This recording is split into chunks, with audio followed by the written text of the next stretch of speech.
have my Platelet-Rich Plasma or PRP treatment as a non-surgical hair restoration at Skinic Face Body Aesthetics.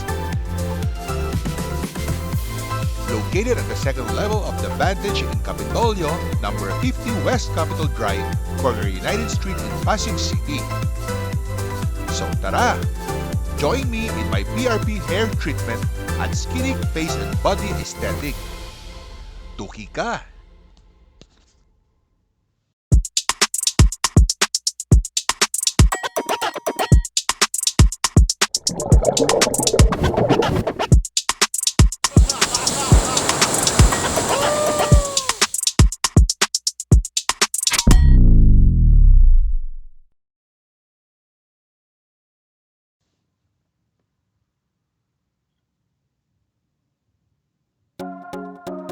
Skinic Face Body Aesthetic is located at the second level of the Vantage just beside Ace Water Spa in Pasig.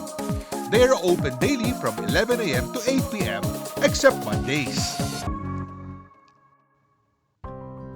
We will now proceed to one of the treatment rooms of Skinic. They have a very spacious place. I'm getting ready for the treatment. First will be the blood extraction. Don't worry guys, lying down will make you more relaxed.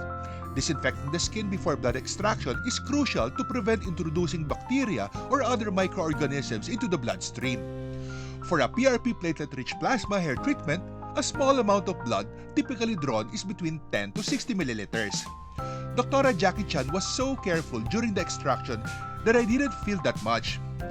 After blood extraction, a bandage is applied to stop bleeding and prevent infection at the puncture site.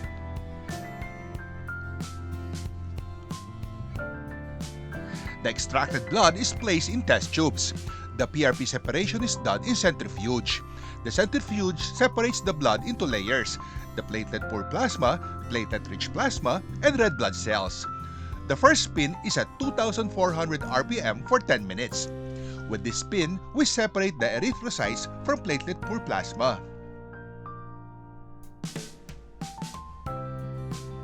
The platelet-rich plasma is carefully extracted with a syringe and will undergo for a second spin at 3,600 RPM for 15 minutes to separate the PRP from platelet-poor plasma.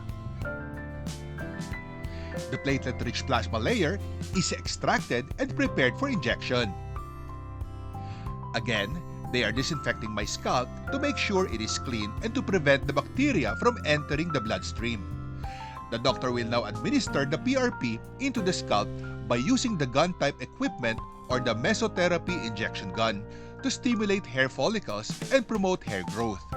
What I like with this equipment that they are using is that the PRP is spread evenly into the scalp and ensures accurate PRP delivery to the targeted tissue.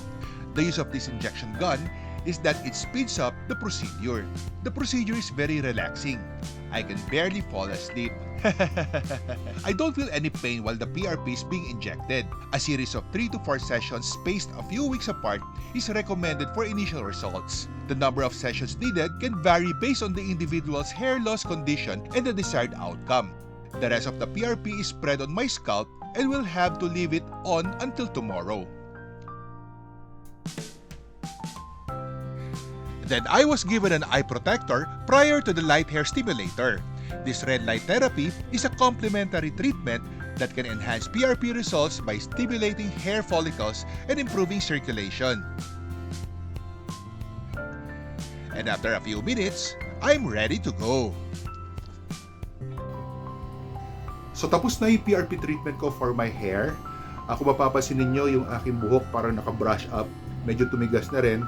That is because of the plasma na tumigas. This will help promote hair growth. Abangan natin sa mga susunod na buwan. Don't forget to subscribe, like, and hit the bell for new video updates. Thanks for watching!